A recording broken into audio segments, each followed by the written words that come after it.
कार्यकाल को याद करने की जरूरत है और उस वक्त को याद करने की जरूरत है। उस समय सभी लोग कितने सुरक्षित थे, खास तौर से इस प्रदेश की महिलाएं। पिछले 10 साल से सिर्फ यहाँ गुंडा राज और कुछ नहीं हुआ है, बस सिर्फ यही गुंडा राज शुरू हुआ है, जिसमें सबसे ज़्यादा असुरक्षित हमारी माँ, बहनें, बेटियाँ और इस प्रदेश की सभी महिलाएं हैं। हम अभी भी कहीं भी जाते हैं तो वहाँ के जो हमें महिलाएं मिलती हैं, सब आदरणीय बहन जी के वक्त को, उनके कार्यकाल को याद करती हैं। साथियों, मैं सर्व समाज के सभी नौजवानों, भाइयों, बहनों से कहना चाहूँगा कि आपके साथ पिछले 10 साल से धोखा ही धोखा हुआ है और इन दोनों सरकारों ने सिर्फ धोखा देने का काम किया है।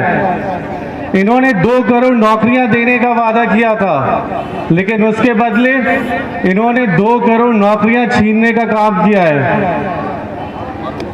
कोरोना काल के वक्त जो लोग बेरोजगार हुए थे और दूर दूर से अलग अलग प्रदेशों से मजबूरी के वक्त अपने इस प्रदेश में लौट के आए थे, उनको आज तक रोजगार नहीं मिला है। बल्कि जब हमारे नौजवान साथी रोजगार की मांग करने और बेरोजगार लोग अपनी नौकरी के लिए भी इस सरकार के दरवाजे खटखटाते हैं या मांग रखते हैं, तो उनको बदले में सिर्फ लाठी और डंडे ही देती है ये सरकार। तो वक्त आ गया है साथियों इनके असली चेहरे को पहचानने का। और मैं आजकल के खास तौर से युवा नौजवान जो कि स्कूलों में हैं और कॉलेज में हैं, जिनको आजकल नया इन्होंने बहाना लिया है और नई स्कीम निकाली है कि अब लैपटॉप और टैबलेट्स और मोबाइल फ़ोन ये बांटेंगे। आपको इनसे सवाल पूछना चाहिए कि इनके ये विचार, और वो भी अभी तक पता नहीं कि कितना ये करेंगे या कितना हवा में बातें हैं, लेकिन जब पिछले 1.5 साल या अब लगभग 2 साल होने जा रहे हैं, कोरोना की वजह से सारे स्कूल और कॉलेजेस बंद पड़े थे, तब लोग मजबूर हो गए थे अपने घर से पढ़ाई करने के लिए। तो तब ये लोग कहाँ थे? तब सब हमारे बेचारे गरीब भाई बहन लोग जिनके पास फ़ोन नहीं, कंप्यूटर नहीं, वो लोग वंचित रहे वर्क फ्रॉम होम, क्योंकि सब पढ़ाई कंप्यूटर के थ्रू चल रही थी। तो इनको इतना ही ध्यान था, तो इनको ये लैपटॉप, मोबाइल फ़ोन, टैबलेट तब बांटने चाहिए थे। तो ये सिर्फ दिखावा है, चुनाव पास आ रहे हैं, बस लुभाने के इनके तरीके हैं।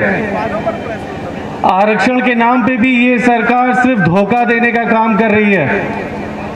चाहे रेलवेज हो या और कोई भी सरकारी यूनिट्स हो, एक एक करके सब ये प्राइवेट कंपनियों के हाथों में बेच रही है।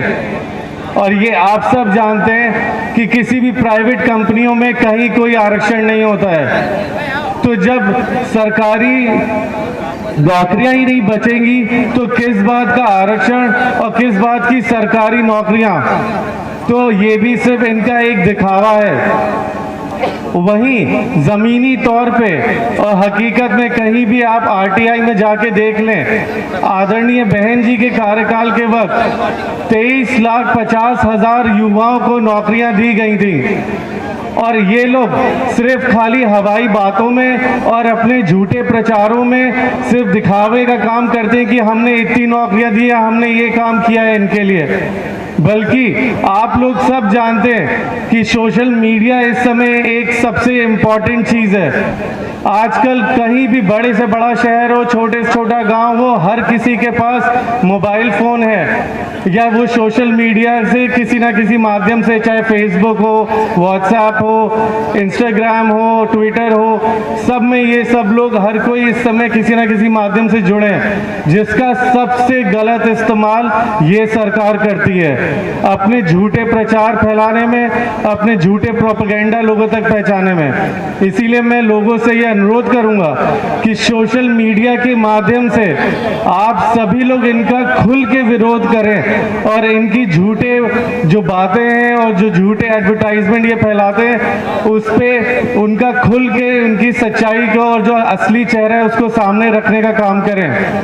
बल्कि एडवर्टाइजमेंट की बात करें तो ये लोग हर महीना, ये सरकार, उत्तर प्रदेश सरकार हर महीना 300 करोड़ खर्च करती है सिर्फ और सिर्फ अखबारों में या बड़ी बड़ी होर्डिंगों में अपनी तस्वीरें और झूठे प्रोपेगेंडा, झूठे अपने स्कैम, अपनी जो स्कैमिक चीज़ें भी हैं, झूठी चीज़ें अपना प्रचार करने में।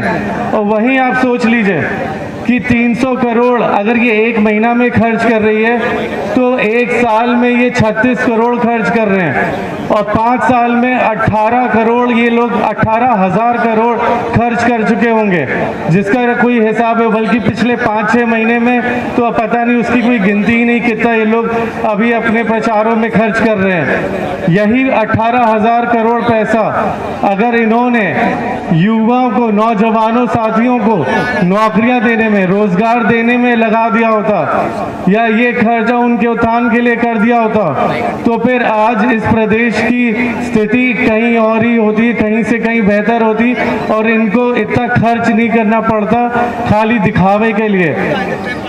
तो मैं साथियों आपसे चाहूँगा, मेरे पास बातें बहुत हैं आप तक रखने के लिए, करने के लिए, लेकिन अनुरोध यही करूँगा कि आप लोग अभी आज मेरे आदरणीय पिताजी की बातें जो सुनने आए हैं, उनके विचार सुनने आए, उसको ढंग से समझें, सुने, और घर घर तक जाके उनकी बातें पहुंचाने का आप लोग काम करें। वो बातें यहीं नहीं छोड़ के जानी है, वो आप सबके बीच आए, आप सबकी समस्याएं समझने।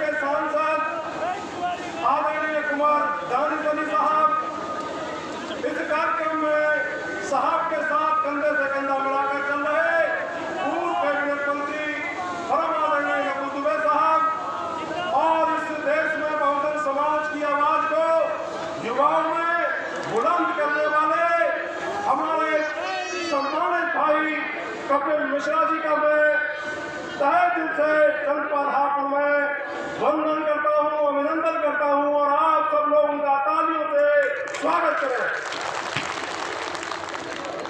मित्रों, नौजवान साथियों, और इस मंच पर जितने भी मेरे सम्मानित मंचासीन नेतागण बैठे हैं, सभी का अभिनंदन। और मेरे सम्मुख बैठे हुए बुजुर्गों और नौजवान साथियों, आज लड़ाई इस मोड़ पर आ गई है कि आपके एक एक वोट की ताकत से इन निकम्मी सरकारों को हरा करके बहुजन समाज पार्टी की स्पष्ट बहुमत की सरकार बनाने का समय आ गया है। एक इतिहास रचने का समय आ गया है। आदरणीय बहन कुमारी मायावती जी को इस 5वीं बार इस प्रदेश का मुख्यमंत्री बना करके आप एक इतिहास रचने का काम करेंगे।